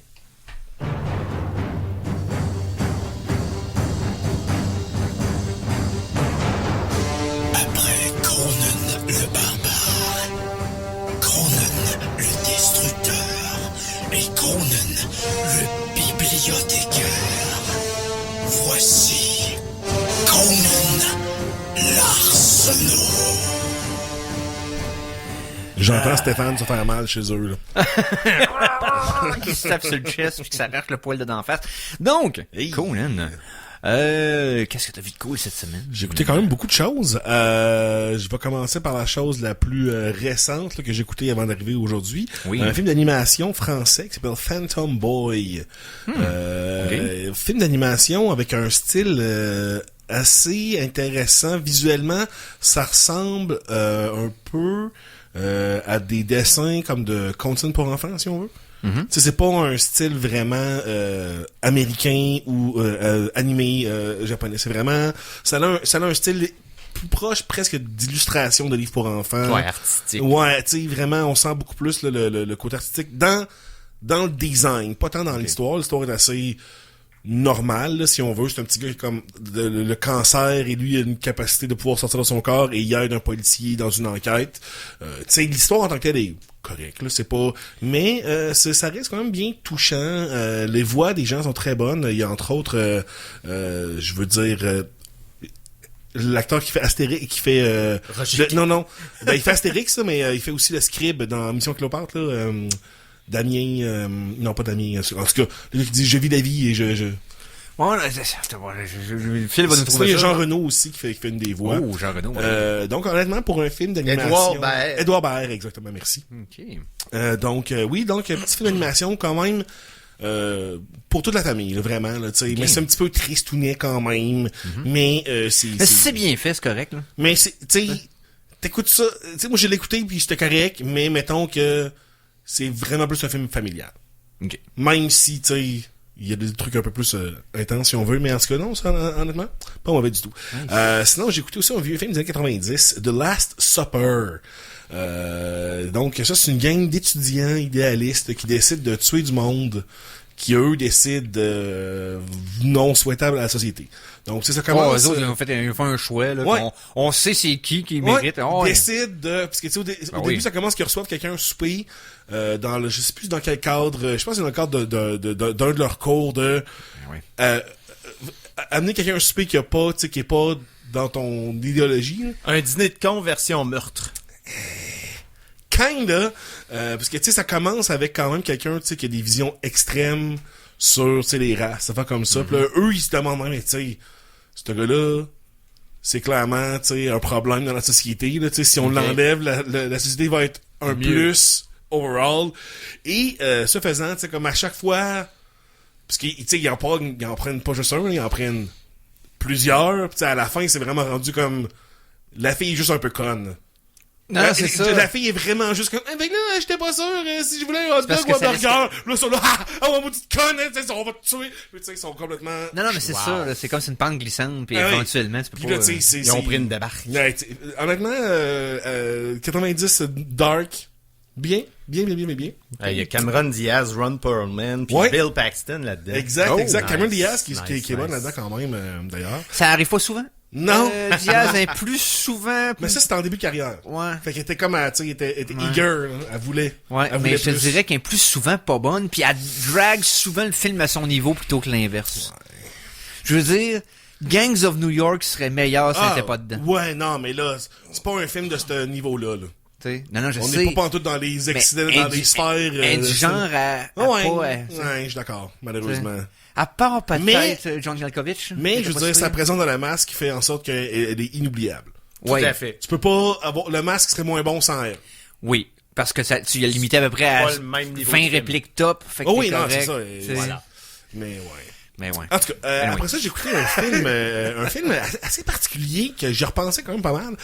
Force majeure, un film de Ruben Östlund qui a fait The Square, si vous avez peut-être vu. C'est une famille qui est en vacances dans un centre de ski, puis ils sont comme confrontés à un événement qui arrive, mais... C'est un film français, ça? Non, c'est européen. Là, européen, il y a des trémas, c'est non, fait que... Ouais, tu sais, le réalisateur est comme norvégien, mais le film est tourné en Suisse allemande. Fait que tu sais, c'est très européen. Dans le fond, c'est... Moi, c'est non. Il y a un tréma sur Noël. Ça veut pas dire que ça vient de... mais il y a le haut. Mais il y a le haut avec la petite barre dedans. Et voilà. Tout ça, là. J'ai répondu à la question. Fait que, non, honnêtement, Force majeure, c'est un film très, très adulte, dans le sens que c'est une famille qui est confrontée à une situation que, tu sais, quand tu regardes le trailer, t'es comme, ça va être une affaire de survie parce qu'il y a comme une avalanche qui arrive sur l'hôtel dans lequel ils sont. Mais ultimement, l'avalanche, elle passe pis il se passe rien. Comme il y a pas rien qui s'est passé. Il y a juste de la neige qui arrive. Non, il y a juste un peu de neige qui arrive dans l'écran puis le monde reprenne leur place sur la terrasse sur laquelle ils sont. Mais l'avalanche cause des discussions qui, eux, viennent tout changer les personnages. OK. Parce que dans le fond, il y a une espèce de grosse avalanche qui s'en vient, puis là, tu sais, le père de la famille, il se pousse, la mère est restée avec ses kids, il est comme tout paralysé, puis après ça, il y a des grosses discussions sur, mais comment ça que tu nous as abandonnés dans un moment, tu sais, de crise? Puis ouais, mais il s'est rien passé, tu sais, c'est un événement, il s'est passé quelque chose, mais il y a pas rien qui est arrivé, puis fait que là, c'est beaucoup d'affaires de même, puis tu sais, du monde qui embarque dans la conversation, puis qu'après ça, qu'ils le prennent avec eux autres. Donc c'est très, très adulte dans ce genre, très mature dans cette affaire, genre de conversation qui a l'air niaiseuse, mais que finalement, ultimement, tu parles de vraies affaires de ta vie, pis t'es comme, ouf, votre couple, finalement, va peut-être prendre de bord à cause de cette conversation-là. Là. Non, c'est ça. Oh, oui.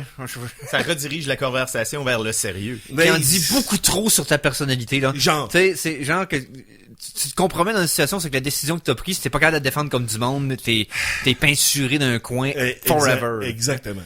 OK. Exactement. Fait que c'est beaucoup ça. Tu sais, je pensais que ça allait être un film de survie d'avalanche, là, mais c'est ça. Mais au point de vue scénaristique et au point de vue, tu sais, émotionnel des personnages, plus que survie dans la neige. Yes. T'aurais-tu mieux aimé que ce soit un film de survie? Ben non, mais je pensais vraiment que ça allait être ça, dans le sens, le trailer nous montre vraiment comme un accident qui arrive, puis comme la famille qui en aurait capoté, puis j'ai comme, ok, c'est du monde pogné dans un hôtel. Moi, je pensais que c'était du monde... Tu sais, l'hôtel allait devenir enneigé. Oui, mais c'est ça, mais ça attire les gens, mais quand c'est pas ça. C'est ça. Mais c'est pour ça que c'est intéressant quand même, ça m'a déjoué un peu tout le long. Okay. Et puis là, je parle d'un film que j'ai vraiment aimé. Puis malheureusement, je sais que personne va aller le voir parce que comme tous ces films à ce restaurant-là, personne va les écouter, mais c'est le film Amsterdam de David O. Russell qui vient de sortir. David O. Russell, c'est lui qui a fait Three Kings, entre autres. Et Amsterdam, c'est une espèce de fiction-réalité. C'est comme « A lot of this really happened », c'est le tagline du film.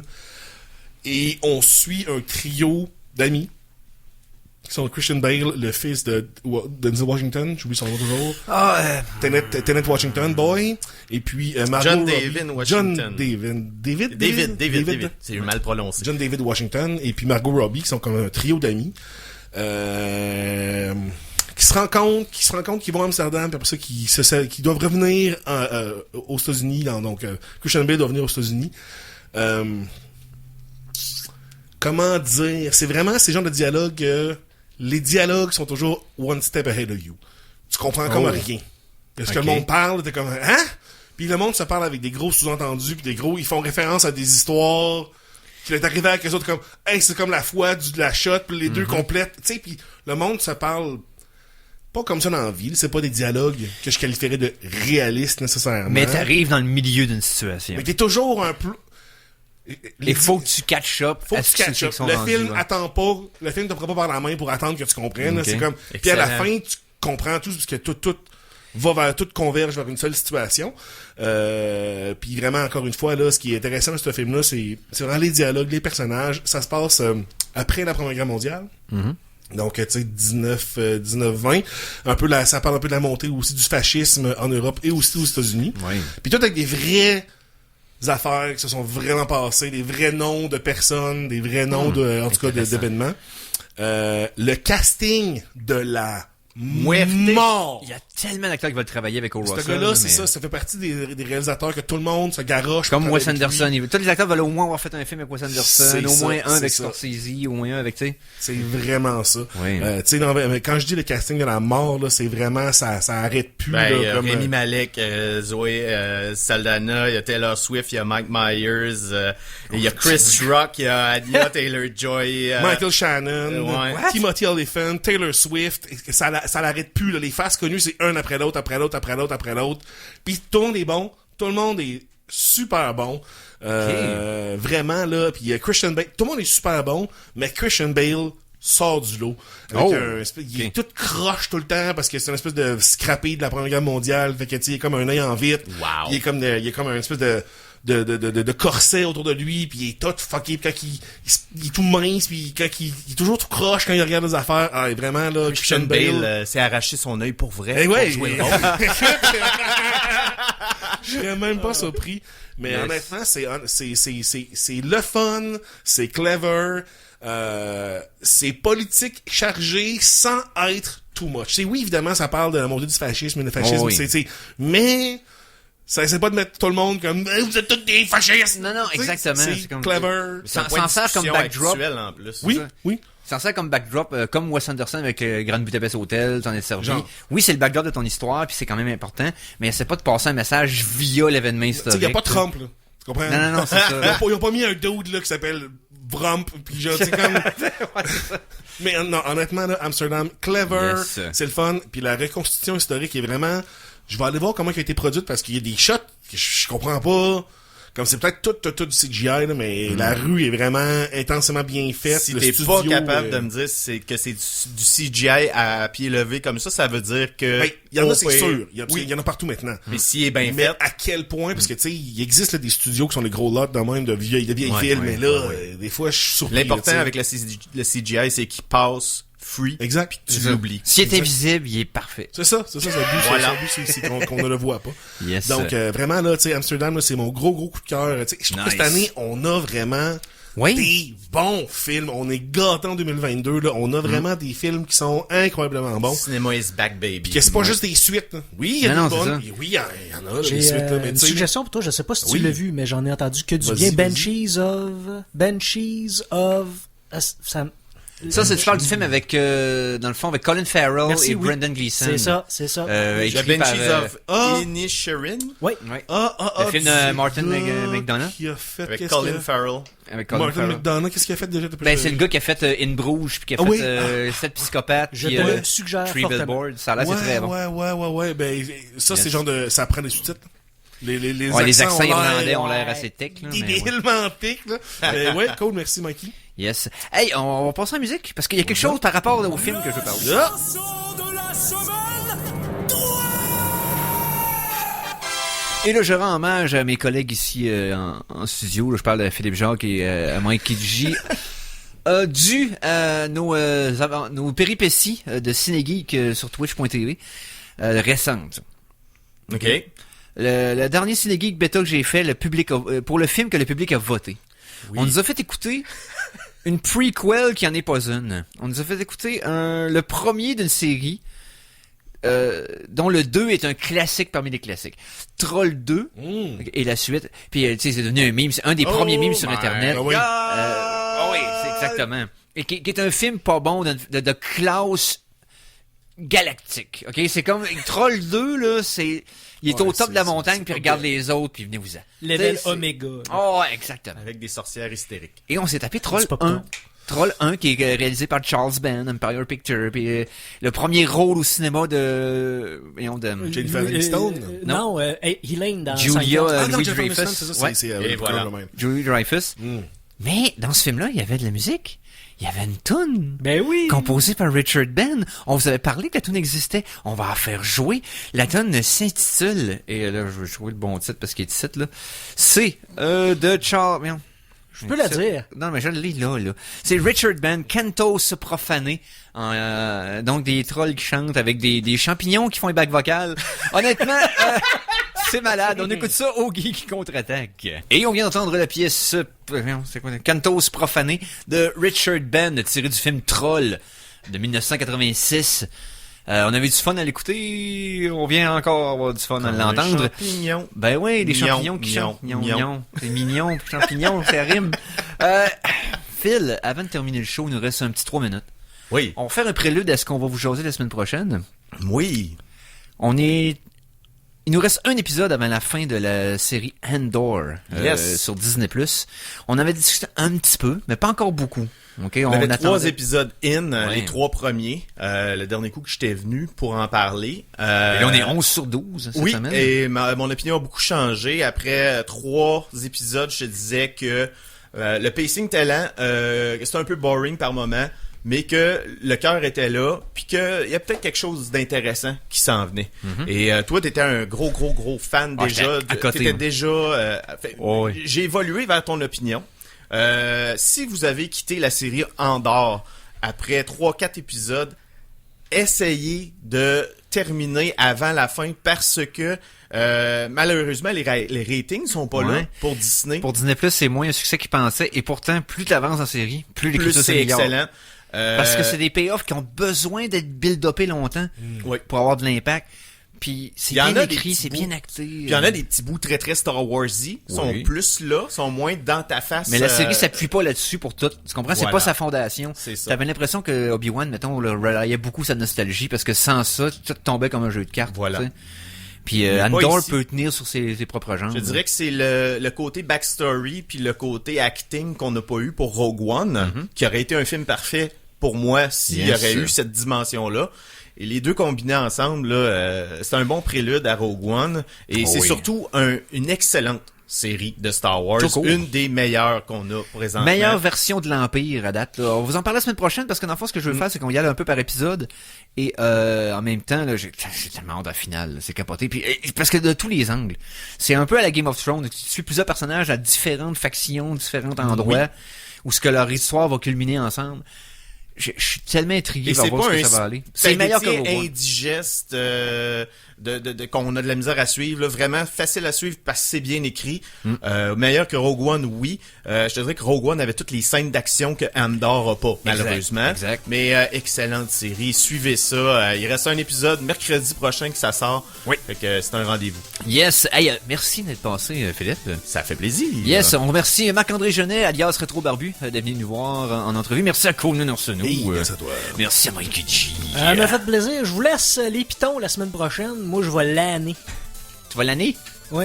Tu fais ça tout le temps? À l'année. À l'année? Il l'avait allé. Donc, hey, merci sur vous, à vous autres de nous suivre toutes les semaines. Restez sur les ondes de CKRL, bien entendu. C'est l'intemporel qui suit, je pense, ou autre chose. Autre chose. Peu importe. Ok, donc, nous autres, on va être là dans ces jours. Donc, merci d'avoir été là. On s'en parle la semaine prochaine. Sur ce, salut les geeks.